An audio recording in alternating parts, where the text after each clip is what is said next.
Canadian truckers shut down the Ambassador Bridge as Justin Trudeau struggles to respond, and Democrats turn on a dime and begin talking about ending COVID restrictions. I'm Ben Shapiro. This is The Ben Shapiro Show. The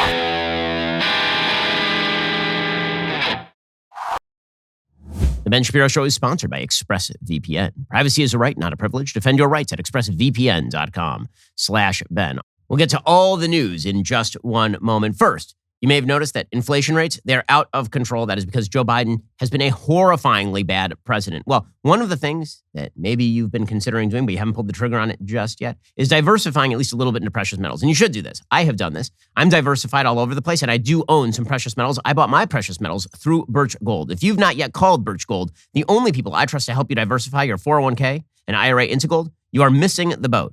Actually, you're treading water, you have no life vest, and Joe Biden is about to toss you like an actual giant piece of lead. Birch Gold has your life vest. Let them help you convert an IRA or 401k into a tax-sheltered IRA in gold. With thousands of satisfied customers and A+ rating with the Better Business Bureau, you can trust Birch Gold to protect your savings. Text BEN to 989898. Get a free information kit on gold. And for a limited time, when you buy, Birch Gold will send you a signed copy of my brand new book, The Authoritarian Moment. Text BEN to 989898 to get your free information kit today. Again, text BEN to 989898 and get all the information you need on investing in gold and silver from my friends at Birch Gold.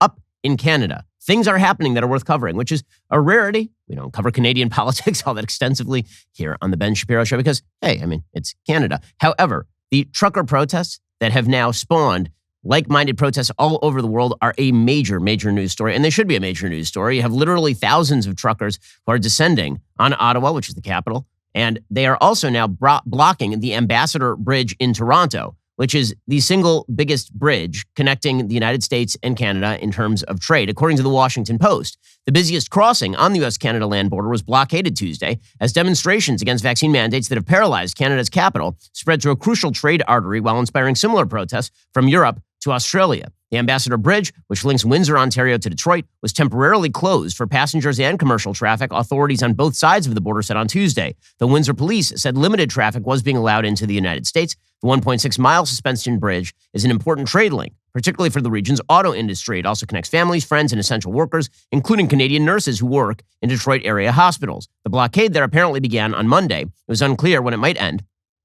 Local law enforcement said there were between 150 and 200 vehicles and roughly 200 people involved. The U.S. Transportation Department estimates the bridge carries about 30% of all annual trade between Canada and the United States. This is all part of the so-called Freedom Convoy, which has jammed major thoroughfares in downtown Ottawa with idling big rigs and other vehicles. He told them that they need to go home. Justin Trudeau, who definitely is not Fidel Castro's son.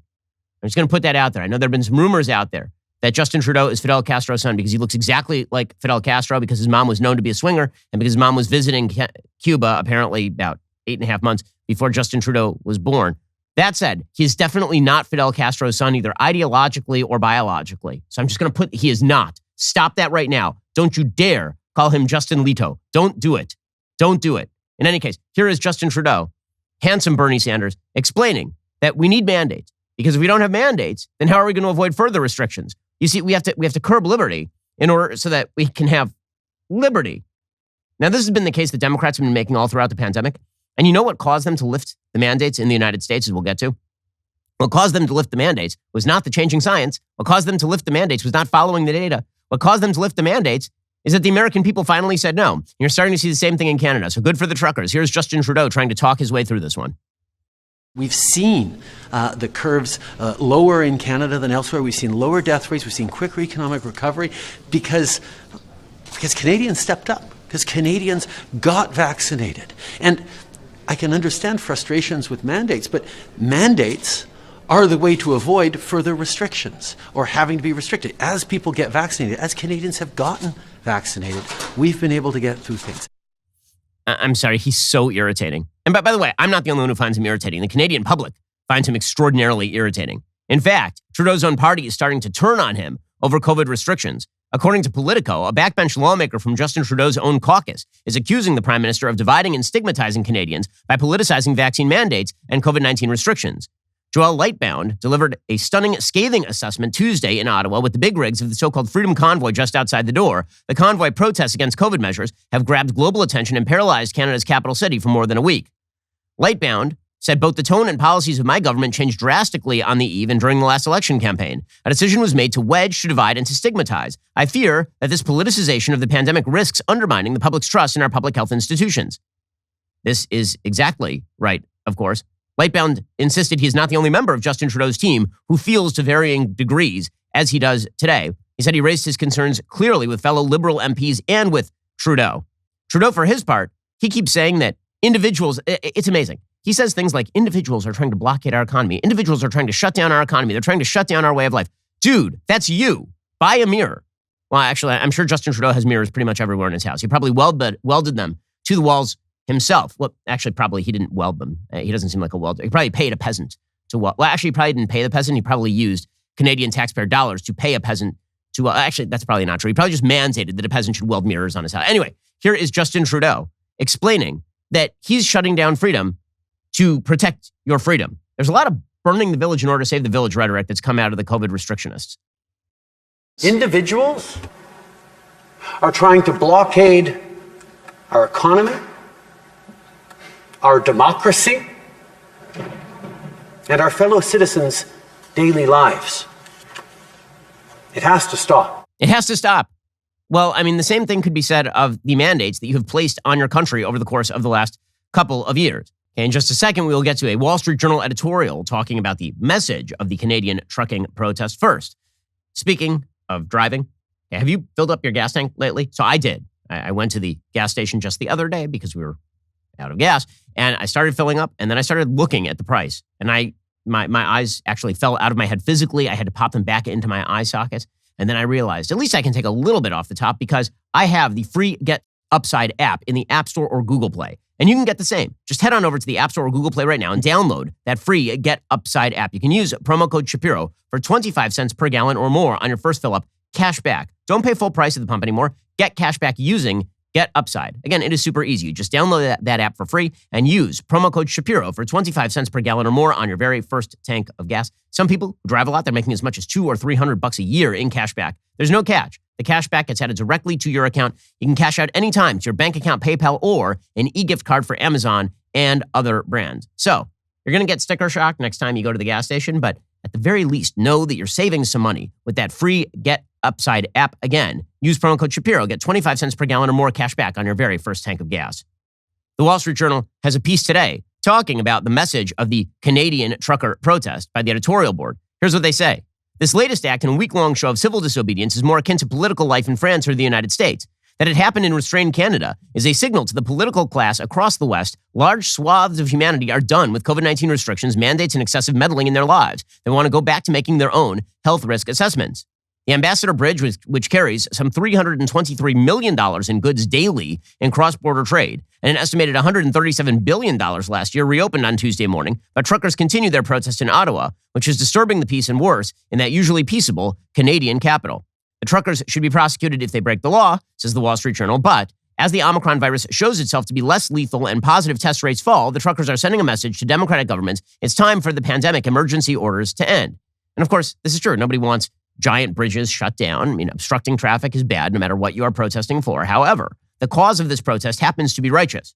For 2 years, says the Wall Street Journal, the truckers were classified as essential workers and therefore exempt from vaccine mandates. About 85% of them are vaccinated. But Justin Trudeau, who heads a minority government, has chosen this moment to order that truckers be vaccinated if they want to cross back into the country from the United States. The Canadian left is calling all of these people Trumpians. Trudeau smeared them as, quote, a few people shouting and waving swastikas. But of course, that's not what this is at all. And it just is part of the general left-wing attempt to paint anyone who disagrees with them as a racist or a Nazi. They have this bag of insults that they go to every time somebody disagrees with them, God forbid. And then they just throw them. Here comes the swastika. Boom. Just hit them with the swastika.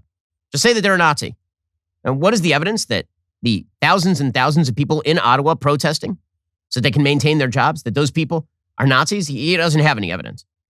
Instead, what the media have been doing in Canada and elsewhere is they've been nutpicking, is what it's called. They find a few fringe members of the protest, and then they say, these people represent the entire protest, as opposed to the core ideology. And the media, by the way, will do precisely the opposite when it comes to Black Lives Matter. So Black Lives Matter, the cause was not righteous. The cause of Black Lives Matter was predicated on a basic lie, which is that law enforcement across the United States are systemically racist and targeting Black people, which is the only reason a disproportionate number of Black people end up in prison for violent crime, for example. It was predicated on a lie. And then a disproportionate number of those protests broke into actual violence. So what the left said is, you're nitpicking. Stop nitpicking. The people who are burning down stores are not the mainstream of the protests. You have to separate the protesters from the rioters. Okay, fine. Fair enough. But you never do this with people on the right. Ever, ever, ever, ever. You find the craziest person on the right, and then you link them to the entire protest movement. And that's exactly what they've done with the Canadian truckers. And again, this is a global thing. This is not just in Canada. It turns out that human beings do not like having their liberties restricted in this way in the West. They're used to it in China because China is an authoritarian tyranny. They may be used to it in Russia. They may be used to it in actual tyrannical states, but they're really not used to it in the West, and they don't like it. Says the Wall Street Journal, a majority of Canadians don't support the Ottawa protests according to polls, but a recent survey by the Angus Reid Institute found a majority favors lifting restrictions, suggesting the Trudeau mandate, which went into effect on January 15th, was a political miscalculation. By energizing a significant part of the electorate, until now less present in public discourse, he set off a backlash, deepened Canadian polarization, and raised the stakes in a showdown with the truckers. The global left is beginning to feel it, because they've spent the last 2 years insisting they're on the side of the science, and they're not on the side of the science. It turns out that the best thing that they could have done would have been to shield the vulnerable, as they did in Sweden, and then to allow people to live their lives. Instead, they decided to restrict everyone. And again, the pitch is that freedom itself is bad. We have to crack down on people using the word freedom. There's a much trafficked op-ed from a national affairs columnist for the Globe and Mail in Canada called Gary Mason. And the name of the column was How Truck Convoy Protesters Like Pierre Poilievre Have Weaponized Freedom. Weaponized freedom. How dare you use the words freedom to mean freedom? Weaponizing freedom. By the way, it's always the case that for the left, whenever the right does something bad, whenever the left does something bad, according to the left, this means that the right is pouncing. That's the real story. We're weaponizing freedom here on the right. I mean, I would hope that we weaponize freedom. It seems like a good thing to weaponize, frankly. And this columnist says, if you watched any of federal conservative MP Pierre Poilievre's video announcing his candidacy for the leadership of his party, you might have discerned a theme. Freedom. Variations of the word were used 9 times in his 3-minute performance. If he is elected leader and is ultimately successful in becoming prime minister, Mr. Poilievre promised, among other things, to make Canadians the freest people on earth, with freedom to make your own health and vaccine choices, freedom to speak without fear. Freedom over fear, he recently tweeted. This is not by accident, of course. Freedom is a word that gets bandied about a lot these days, but has mostly been co-opted by the alt-right, both here and in the United States. See, if you say freedom, what they hear is Nazi. This is how perverse the wild left, the COVID restrictionist left has become. This columnist says freedom as an ideology has been appropriated by the Make America Great Again wing of the U.S. Republican Party. There's a strong MAGA fan base in this country, apparently with prominent supporters, such as Candice Bergen, the new interim leader of the Federal Conservative Party of Canada. Undated photos circulating on social media appear to show Ms. Bergen sporting a camouflage MAGA hat. Wow, oh no. Wow, man. Trump hats? Well, this is weaponizing freedom, guys. Freedom, of course, says this columnist, has not always been a concept usurped for selfish, malicious purposes. It's been a rallying cry behind great triumphs, such as the end of slavery and the civil rights movement. But others have believed freedom is about protecting property rights, even if that has to occur at the diminishment of democracy. Freedom has nothing to do with property rights, according to these folks. True freedom is seizing other people's property, of course. More recently, political leaders and others, with an unprecedented megaphone in the form of the internet and social media, have used the call for freedom to promote bigoted, racist, anti-democratic ideals. Again, freedom is bad. Freedom is bad because they might say something that this guy doesn't like. As Elizabeth Anker, a professor of American Studies at George Washington University and author of Ugly Freedoms, recently wrote in the New York Times, today, more and more, laws, caucuses, rallies, and hard right movements use the language of freedom as a cudgel to erode democratic governance and civil rights. These laws expand the creep of authoritarianism. Yes, nothing says authoritarianism quite like leave people alone so they can make their own choices about vaccinations and masking. Alrighty, coming up, a bunch of folks are now saying that it's time for not Fidel Castro's son, definitely not Fidel Castro's son, Justin Trudeau, to get out of politics. Yes, he's very, very bad at this. We'll get to that in just one moment. First, my kids wake me up super early, like every morning. My son, he wakes me up in the morning. It's really cute, actually. He comes in, he wakes me up. It's like 5:45 in the morning. He told me this morning that he wakes me up because he wants to spend time before I go to work. Well, what does that actually mean in practical terms? It means that I better be sleeping when I'm on my bed at night. And here's the thing. If you have bad sheets on your bed, you're not going to get the sleep quality you need. This is why you need Boll and Branch. Boll and Branch makes the softest organic sheets on the market. They get better with every wash. Comfort is not their only standard. They use only 100% sustainable raw materials.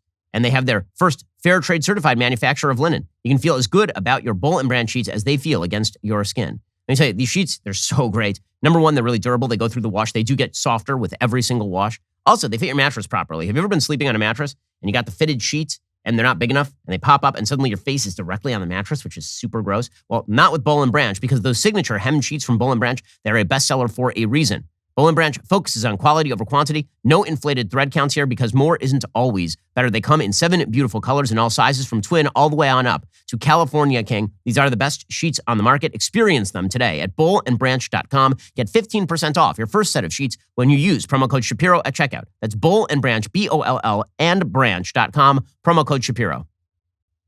And all of this is ridiculous. It's ridiculous, but because it's ridiculous, they're having a tough time getting out of it. Because to admit they were wrong is kind of a problem for them. Again, Canadian parliamentarians have had it with Trudeau. Trudeau is not popular in Canada. They had an election recently. It sort of re-enshrined the status quo. But nobody actually likes Trudeau. I mean, there's polling out saying that a majority of Canadians think that Trudeau should resign following the election. This was in September. According to the National Post, a vast majority of Canadians believed the country was more divided than ever following that federal election. More than half said Justin Trudeau should step down after a cynical and opportunistic campaign. In a survey by Meru Public Opinion, 77% of respondents said Canada feels more fractured than ever following a summer campaign that produced roughly the same seat count as the last parliamentary session. Just 23% of respondents said the country is now more unified under Trudeau. A slim majority of respondents, 52%, said that Canada's democratic system is entirely broken and needs a major overhaul. So Canadians sound a lot like Americans at this point. This is what happens when the left pushes too far, too fast. One parliamentarian came out against Trudeau yesterday and said, why is it impossible for you to just articulate an off-ramp? This parliamentarian, Raquel Dancho. How is it that other highly advanced, developed nations like the UK, Ireland, the Netherlands, Norway, Denmark, Germany, Sweden, Switzerland, the United States, how is it that they have all the same tools we have, they have all the economic resources we have, their citizens have done all the work and made all the sacrifices? Why is it that those citizens get a plan for hope of when we get back to normal, when we get our lives back, when the people outside, you think they want to be here, Mr. Speaker? Those people don't want to be here. They want to be working. But that right was taken away from them. She, of course, is exactly correct. And Justin Trudeau is about to feel the wrath of the Canadian people, which is inherently hilarious. The wrath of the Canadians. Sounds like a really bad horror movie. In any case, the Ottawa police chief, here's the thing. This has been combined with a fascistic crackdown on freedom of speech in Canada. This has been a serious problem in Canada, in Australia, people outlawing protests that they just don't like. Here's Ottawa's police chief saying, well, we can identify and target protesters, not rioters, protesters. We have increased ability to identify and target protesters and supporters of protesters who are funding and enabling unlawful and harmful activity by the protesters themselves. Investigative evidence gathering teams are collecting financial, digital, vehicle registration, driver identification, insurance status, and other related evidence that will be used in prosecutions. By the way, can you imagine if the U.S. police had said this during the BLM riots? Like even during the riots, not just during the protests, but imagine they'd said during the protests what this guy's saying. We can track all of the financial information of anyone who gave to a BLM organization, and we intend on finding people who support and enable bad activity. Can you imagine the outcry? The justified outcry, because that's not how freedom of speech is supposed to work. Meanwhile, in the United States, Jen Psaki is busily dismissing the Canadian trucker protests, pretending that they don't matter, even though they're now shutting off a main trade artery to the United States. I know there's been some suggestion, not by reporters necessarily at all, but that this congestion is related to the vaccine requirements. It's not. I'm saying I'm going to get to the protests, but the protests going on across Canada, which have spread to a bridge, are leading to sporadic congestion and blockages. While we do see some of these congestion due to protests, it is clear that these disruptions have broadened in scope beyond the vaccine requirement implementation. Again, just dismissing it or broadening it out to be it's a bunch of Nazis. This is the typical tactic. Now, in reality, these politicians are being mugged by reality, which is why Alberta announced that it would be ending its vaccine passport program midnight on Tuesday, according to the Edmonton Journal. Albertans are waking up Wednesday to what could be the beginning of the end of COVID restrictions in this province, despite warnings the government may be moving too quickly. Alberta Premier Jason Kenney announced Tuesday the province's COVID-19 vaccine passport program will end immediately. At an evening news conference, Kenney said the restriction exemption program has served its purpose, but is no longer needed because Alberta passed the peak of Omicron infections about 3 weeks ago. Okay, so do you think he is doing this because of the data? Or do you think he's doing this because of the protests? It turns out public protest does mobilize politicians. Politicians are not motivated by data. They're not motivated by, quote unquote, doing the right thing. They're motivated by political incentive structures. This has always been true. Kenney said, none of this has anything to do with a few trucks parked at the Coots border crossing. He said, I think it would be a bit of a mug's game to say, keep this going for a few days when we know that in many areas we're already having compliance problems. Oh, okay, so it has nothing to do with the protests, according to these folks. Sure. Meanwhile, CNN is very upset about the trucker convoy that's been blocking the U.S.-Canada bridge. Again, they had no problems whatsoever with mass widespread rioting in the United States across 2020. But when a bridge is blocked, then we've really, now we've reached the end of democracy here. The question is, how is it going to stop? Justin Trudeau does not seem like he is going to be getting out here to negotiate or mediate anything at this point. They are saying that, look, this is a fringe minority, and yet people here say that is not the case, that there is a significant minority. Kate, I will tell you, this isn't something the Biden administration can ignore, especially given those bridge crossings. There could be impacts to the supply chain between the United States and Canada. Okay, so here is the reality. All across the world, left-wing politicians are learning the hard way that their populations are not willing to do this crap indefinitely. And so they are shifting. Now they're going to pretend that they're shifting because they're, quote unquote, doing the right thing, because the data have changed, because, the underlying conditions have changed. And this now allows them to free up. They were right in the first place and they're right now. Wrong. That's a lie. The simple fact is precisely the opposite. They are changing because the people have finally decided they have had enough and they are feeling the writing on the wall.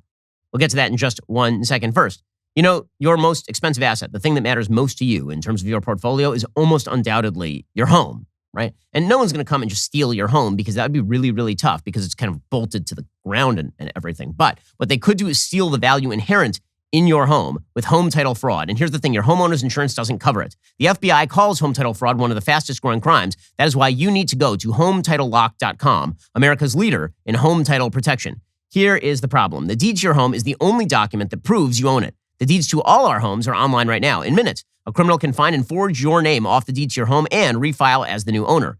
Like Jeff, who spent a fortune in legal fees after a thief forged himself onto the deed to Jeff's home and then started taking out loans. Jeff did not have Home Title Lock then. He definitely does now. Deborah thought her common identity theft service would protect her after a criminal got onto the deed to her home and actually had her evicted from her own home. Deborah now has Home Title Lock. HometitleLock.com is your peace of mind that the deed to your home is protected. Head on over to HometitleLock.com and protect your most valuable asset today. That's HometitleLock.com. Right now in the United States, COVID deaths are at the highest in a year as Omicron targets the unvaccinated and the elderly, according to the Washington Post. And so we are now at the highest death rate in the United States in a year. And yet, politicians all across the left have decided now is the time to loosen the restrictions. Weird. Now, they say that that's because the data have changed. But that makes no sense. So when you had 60 deaths a day in California, you had Ted Lieu of California saying, no, we need mask restrictions. We need to lock this thing down. Now you have like almost 200 deaths a day in California. And he's saying, now's a great time to open up. Does that sound like he's following the data? Or does it sound like he is following the public polling? Again, the internal polls for the Democrats must be just devastating. And for the left across the world. Whatever right-wing populist movement was in its infancy in 2016 is about to be just completely multiplied exponentially by what the left has done during COVID. Because it turns out that when an elite cadre of people tell you that they can save grandma, and number one, they can't save grandma, but they can destroy your job and destroy your life and destroy your children's lives.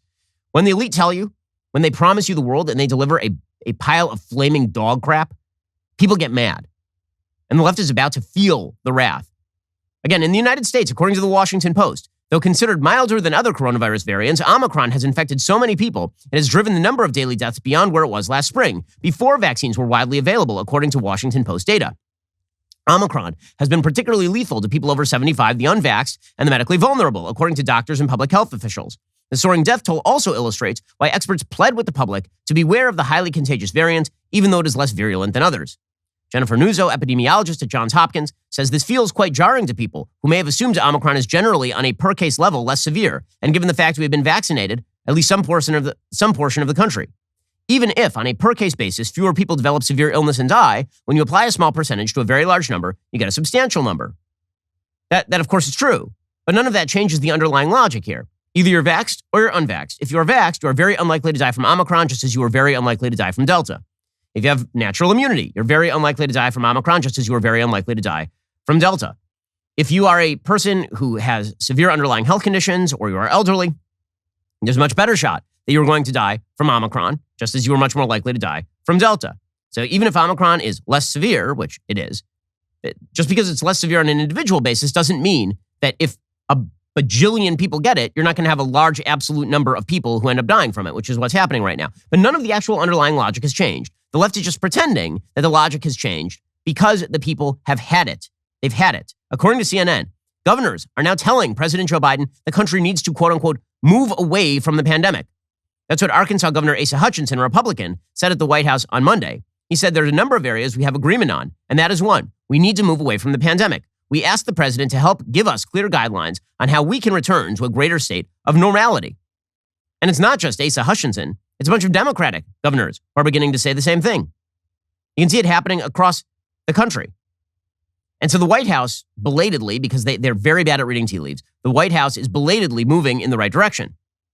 The White House is beginning to realize that they have to start leaving people alone. They're going to have to tell their own base that their own base needs to stop panicking, like right now. According to Politico, blue state governors and state health officials who most vigorously embraced pandemic restrictions are now pivoting toward a new era, using Omicron's decline to dial back precautions that have become a hallmark of the last 2 years. Health departments from Oregon to Maine have over the last few weeks ended almost all of their government-run COVID-19 contact tracing operations and shifted the responsibility to the public. Now, again, have the underlying data changed? They have not. The COVID tracing program has been a giant fail since day one because it wasn't in place early enough. The only way that, I've been saying this for 2 years, the only way that contact tracing works is when you have a low number of people on an absolute level who are transmitting. Once you have what is called community spread, where you're getting COVID from an anonymous guy on the subway, this means you can no longer trace how you got COVID or who you gave COVID to. There are just too many people with COVID to trace. But we kept fighting yesterday's battles. Like, oh, well, we must have testing. No, we needed testing in February of 2020. According to Politico, at the same time, Democratic governors in the North, East, and West, where case counts are dropping dramatically, are loosening mask policies and preparing residents for the reality that COVID-19 will be around long term. Oh, you mean it's going to turn into a generalized background noise? As some of us have been saying for a year? Like since the vaccines? Some of us have been saying this? We're not going to manage COVID to zero, said New Jersey Governor Phil Murphy. This is so maddening. It's so maddening because, again, when you know that the right public policy was not pursued a year ago, and now all these people flip on a dime and pretend that they are doing it for the right reasons, don't believe them. They are lying to you. They are lying to you right now. The data did not change. The polling changed. It's because of you that they are changing. It is not for you that they are changing. It is because of you that they are changing. Phil Murphy says we have to learn how to live with COVID as we move from a pandemic to the endemic phase of the virus. You know who's saying this like almost 2 years ago? Ron DeSantis. But he was bad. Sweden was bad. All these places were bad. The best policy was to lock everybody down like China. We needed to weld people in their homes. That was the best policy. Governors in Connecticut and Delaware, as well as Oregon's health department, announced on Monday students could soon remove their masks. Governors in Massachusetts, Rhode Island, and New York have also signaled forthcoming changes to their mask rules, while California Governor Gavin Newsom, a Democrat, announced he is ending the indoor mask mandate next week, but keeping masks in classrooms for now, because they still have to keep holding on to the lie that they are doing this for public policy purposes, as opposed to the real reason they're doing it, which is they got walloped by reality. Vermont Health Commissioner Mark Levine said last week Omicron has, quote, hastened our pathway to the endemic state. I'm glad he gets to say this now. I said this as soon as the data started emerging in November on Omicron. I said this is the end of the pandemic because it is really, really, really transmissible and not very deadly. So this means we are now in the endemic phase. I said this presents the end of the pandemic. And people mocked me for this on the left because how dare I? Now they can all say it. Solidly 5 months too late, 4 or 5 months too late, they can say it. Colorado has put out a request for a proposal seeking the private sector's help in developing an endemic response plan. And Gavin Newsom is expected to unveil an endemic strategy for the state after LA hosts the Super Bowl this weekend. In Republican-controlled states, where governors have largely resisted mask mandates and economic restrictions, declining case counts are providing a reason to end remaining traces of states' pandemic response. Iowa Governor Kim Reynolds announced her final emergency declaration extension and plans to decommission the state's COVID data sites. Well, yeah. Again, don't pay attention to the lie that they are doing this because of public policy. They are doing this because you said no. And we all should have said no A year ago, as soon as the vaccines were available, this pandemic was, for public policy purposes, over. It's so frustrating to hear these people flip. It really is. Like, welcome to the party, and I'm glad for the American people that many Americans living in blue states will now have additional freedoms. Also, the people you elect are douchebags. Your public health officials are douchebags. Okay, so Dr. Anthony Fauci, man. So yesterday, Anthony Fauci, who until like the last 5 minutes was telling you that, there could be another 2 years of pandemic response, and we can't let it up too early. We might have to mask children until they're adults. If they're 5 now, perhaps when they're 25, and they've been through 87 rounds of COVID, and I am still at the NIH, I'll be 122 years old. At that point, maybe we can discuss how life will change. So here's what Fauci said yesterday. Quote, as we get out of the full-blown pandemic phase of COVID-19, which we are certainly heading out of, these decisions will increasingly be made on a local level, rather than centrally decided or mandated. There'll also be more people making their own decisions on how they want to deal with the virus. Oh, screw you, you old jerk. We had to go through like a year and a half of you pretending you knew what you were doing for you to get to the same point that Ron DeSantis was making a year and a half ago. Put the quote back up for a second. Let me read that slowly because it's so maddening. It's so crazy. As we get out of the full-blown pandemic phase of COVID-19, which we are certainly heading out of, these decisions will increasingly be made on a local level rather than centrally decided or mandated. There will also be more people making their own decisions. You could have done this. The whole time, you could have done this. Local decision-making as opposed to centralized decision. But that would have deprived him of his power, so he wasn't going to do that. Asked when restrictions might end, he said he hoped it would be soon and agreed with the suggestion it was likely to happen this year. Even then, even when like every blue state governor is like, please leave us alone. Fauci's like, well, maybe by the end of the year. Maybe. It's February, the end of the year. Meanwhile, the gaslighting that's going on, so Representative Hakeem Jeffries, the gaslighting is just astonishing. Because now we're being led to believe that the reason that we can have these mandates reversed is because Joe Biden's done such a wonderful job. So more people died under Joe Biden than died under Donald Trump, despite the fact that he had an actual working vaccine. And Hakeem Jeffries is telling us that now we can remove all of these mandates because Joe Biden has been such a wild success. No one believes this. There's not a human on planet Earth who believes that Joe Biden has been such a wild success that he defeated COVID. Not one. Man, the overt attempt to just lie directly to your face is astonishing. Here's Hakeem Jeffries. The Omicron variant is in retreat. And that's not by accident. That's because under President Biden's leadership, a public health infrastructure was put into place, beginning with the American Rescue Plan without a single Republican vote to ensure that we can do everything possible to crush the virus. And that is what has been happening. You're an insane person. That is the biggest lie in the entire... This is such a lie. I'm trying so hard not to curse right now. I'm trying so hard not to curse. I'm about to fail, so get ready with the bleep button. He's a f***ing liar. That's ridiculous. That is ridiculous. He crushed the virus with the American Rescue Plan? Are you f***ing kidding me? What? No. $2 trillion in useless spending that blew up inflation last year. That's what did it. It was his magical public policy plan. Are you kidding me? He had the exact same Omicron spike that every other country had, and then it receded. And then the old man got out of bed while watching Matlock and shuffled while eating oatmeal and drinking Ensure. He got shuffled out and said, I defeated Omicron. Then he keeled over, and Hakeem Jeffries drags his body out. He's like, this old man has done it. It's the old man. If it had not been for Joe Biden, Omicron would still be washing through every community on Earth the exact same way. These people, punish them at the polls for what they have done. They've wrecked people's lives. They've wrecked people's businesses. Those businesses are not coming back. People who started small businesses, who invested hundreds of thousands of dollars, their life savings, grandma's inheritance. They wrecked all of that. They destroyed hundreds of thousands of small businesses. They destroyed children. They told children, they're still telling children that they can't unmask in class and have normal social relations and see what their teachers are saying to them. They're still saying that in many states, including California. They mandated that schools be closed early on in the pandemic. They gave ground to people like Randy Weingarten, who, by the way, talk about out of touch. Randy Weingarten is still saying that she's only going to support unmasking at zero COVID. Randy Weingarten. Here is the head of the actual Democratic Party, Randy Weingarten, head of the American Federation of Teachers, saying that regardless of what these public policy officials are now saying, she's going to make the policy, and the policy is our teachers feel unsafe, never unmask. I am in favor of an off-ramp on masks. Right. The real issue becomes, is the spread low enough so that there's no dissemination or transmission in schools? And it's not the teachers transmitting to kids. It's more kids, particularly in elementary schools right now. This lady runs the Democratic Party. She does. And you still got people who are attempting to backfill all of the rationales for these bad public policies in the first place. You got MSNBC's Dr. Patel, Kavita Patel, saying, masking kids doesn't harm them at all. Oh, really? It doesn't harm them at all. Interesting, because I have actual data that it does harm them.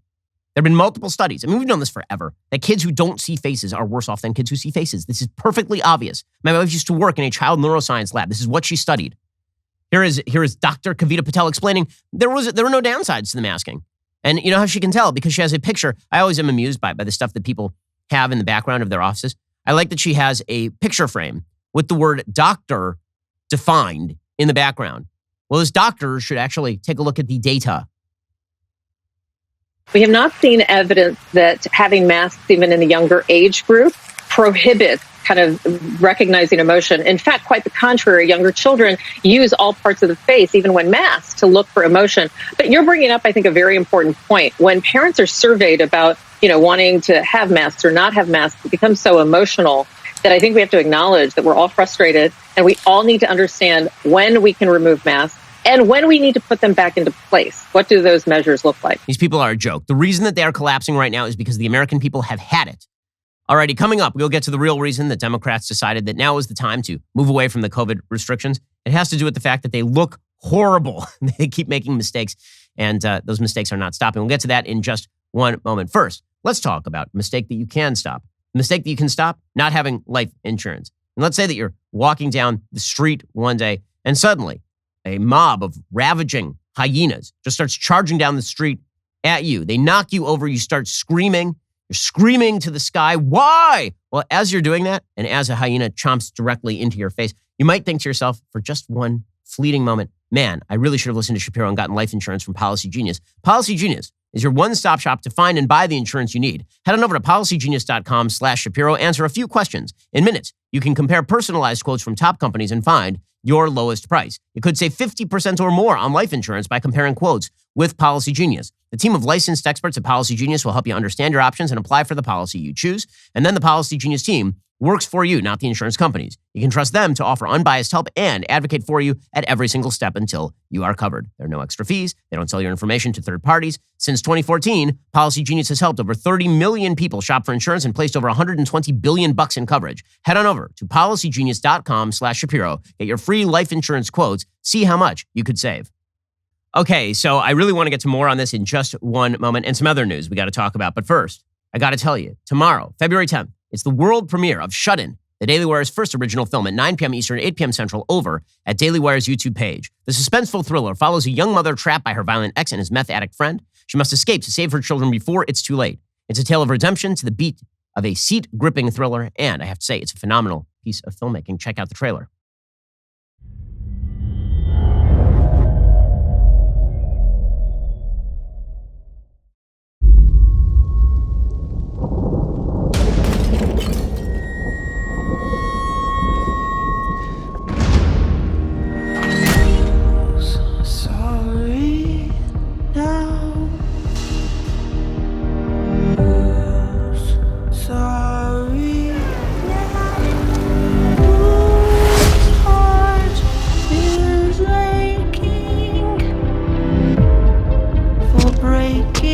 Jessica. I can smell the weakness from here.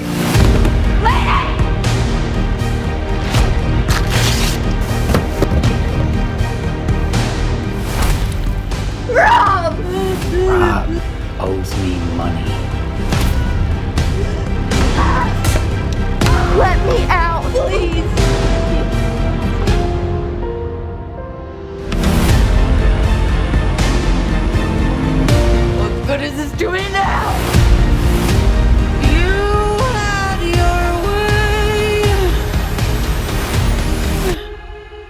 scared. Now you must pay. Your daughter, she's very pretty.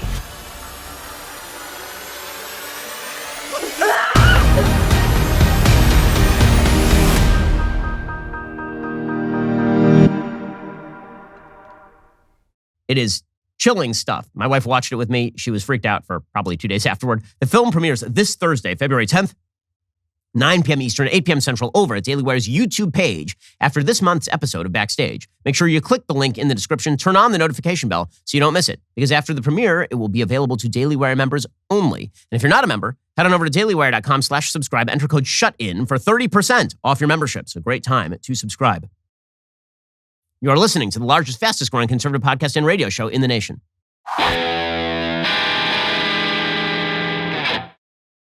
Okay, so what's the real reason they're doing all this? It's because they got caught with their hand in the cookie jar. They don't care about the restrictions. They never cared about the restrictions. It was for the little people. It was for the people who were too dumb to run their own lives. They have to tell you what to do because you're stupid, but they're smart. So they get to control everything. And then they get to claim credit for things they have no control over, like the course of the COVID pandemic as a general rule. Okay, it is not a coincidence that the entire Democratic Party began to run screaming away from their own policies here as soon as there were a million photos of Stacey Abrams unmasked with a bunch of small children. Like, there are a bunch of these photos now. So here she is, bunch of kids, masked, everybody masked in the presence of Stacey Abrams, the great and good representative of the people. She's going to get shellacked in November, or at least she should. And look, there she is, behind a classroom of 50 kids here, all of them masked. The kids always come last for these folks. Always. It is about what the adults want. The adults want to create an unlivable world for everyone but themselves. And the kids are just pawns. Stacey Abrams with a bunch of adults, all of them wearing masks, some wearing N95s. And there she is, grinning, 1 foot away from them. What a hero. What a hero of the pandemic. So you'll remember that Stacey Abrams first said that anybody who noted this was racist. And then she fired her comms person and put out a listing that she needed a new online comms person. And then yesterday, she actually rolled out an apology. But I thought that it was all racism to point this out in the first place. But now she's apologizing for it, which is confusing. Here is Stacey Abrams, the greatest politician in American history, the sitting governor of Georgia. Here she was on CNN. I went to read to kids for an African-American read-in day. I approached the podium with my mask on. I followed the protocols. I told the kids I'm taking my mask off because I'm reading to kids who are listening remotely as well. And we were socially distanced. The kids were socially distanced from me. I told them that's what I was doing. And in the excitement after I finished, because it was so much fun working with those kids, I took a picture, and that was a mistake. Protocols matter, and protecting our kids is the most important thing, and anything that can be perceived as undermining that is a mistake, and I apologize. Okay, what she should be saying is, I was unmasked because I'm vaxxed and I'm already immune, and these kids don't need to be masked either. But she can't. So instead, everybody's doing it for her, right? They're going to backfill this thing now. Just the way that for Gavin Newsom and Eric Garcetti, they took pictures unmasked with an HIV-positive 62-year-old overweight black man. And black people have been dying at a high rate during the pandemic, as we have been told repeatedly by the media. Certainly immunocompromised people. So what did they do? They said, well, if you're in a public place and you're already vaxxed, you can now unmask. Magical. So as soon as all of this started to hit home for the Democrats, that is when they shifted their policies. Even Kathy Hochul in New York says that she's expecting to start releasing the mask mandates. According to the New York Times, Hochul will drop New York's stringent indoor mask mandate on Wednesday, ending a requirement that businesses ask customers for proof of full vaccination or require mask wearing at all times, and marking a turning point in the state's COVID response, according to 3 people briefed on her decision. Why, it's almost like it's coordinated. Now I have a question. Did the data change that fast for all of these Democratic governors? Of course not. It was a cascade effect. This has been true throughout the pandemic. You know how I knew that LA was about to impose sharper mandates on everything? Because New York did, and then San Francisco did, and then LA did. And this was always the pattern. And so as soon as a few of them did it, there's a cascade effect and they all do it. You think that's the data? Or you think that that is about the politics of the situation? Of course it is about the politics. It was always about the politics. Do not believe these liars. Do not allow them to pretend that this was ever about the data. It was never about the data. The data were clear 2 months into this pandemic. The public policy was clear 2 months into this pandemic. And it got even clearer when the vaccines were available. And they didn't stop. For a year, they didn't stop. And they're only stopping now because they see doom coming for them. And doom should come for them. Their power should be removed permanently. They should never be allowed near the levers of power again. The number of lives these people wrecked is extraordinary. Extraordinary. And the number of lives they saved is absolutely minimal. If it exists at all, honestly. And Leanna Wen is again one of these. And she has a piece in the Washington Post pretending that she is part of the data-driven crowd. She is not part of the data-driven crowd. She never was part of the data-driven crowd. She says, in this piece at the Washington Post, throughout much of the pandemic, there were two camps, one that opposed restrictions and one that supported them. As both sides became more entrenched, a third has emerged. This group advocated restrictions from the start, but now believes circumstances have changed enough that mandates can go. Policymakers would do well to heed this group. Some of us were part of that group from the beginning, Leanna. But you weren't, so don't pretend you were now. Alrighty, we'll be back here later today with an additional hour of content, including some talk about why Joe Biden is handing out free crack pipes to people. In the meantime, go check out our newest podcast, Morning Wire. On today's episode, they report on the American-born skier winning gold while representing China. That episode is available right now on Apple, Spotify, or wherever you listen to podcasts. Make sure to tune in. I'm Ben Shapiro. This is The Ben Shapiro Show. The Ben Shapiro Show is produced by Elliot Feld. Executive producer Jeremy Boring. Our supervising producer is Mathis Glover. And our production manager is Pavel Wydowski. Associate producer Bradford Carrington. Editing is by Adam Sayevitz. Audio is mixed by Mike Coromina. Hair and makeup is by Fabiola Cristina. Production assistant Jessica Crand. The Ben Shapiro Show is a Daily Wire production. Copyright Daily Wire 2022.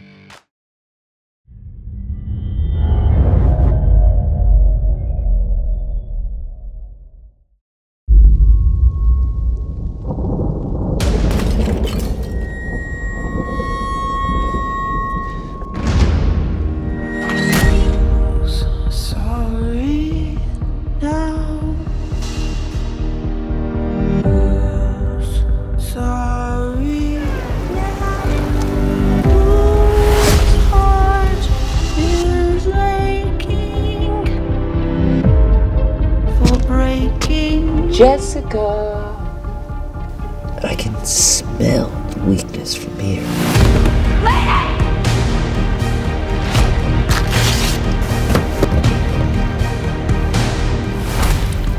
Rob! Rob owes me money. Let me out, please!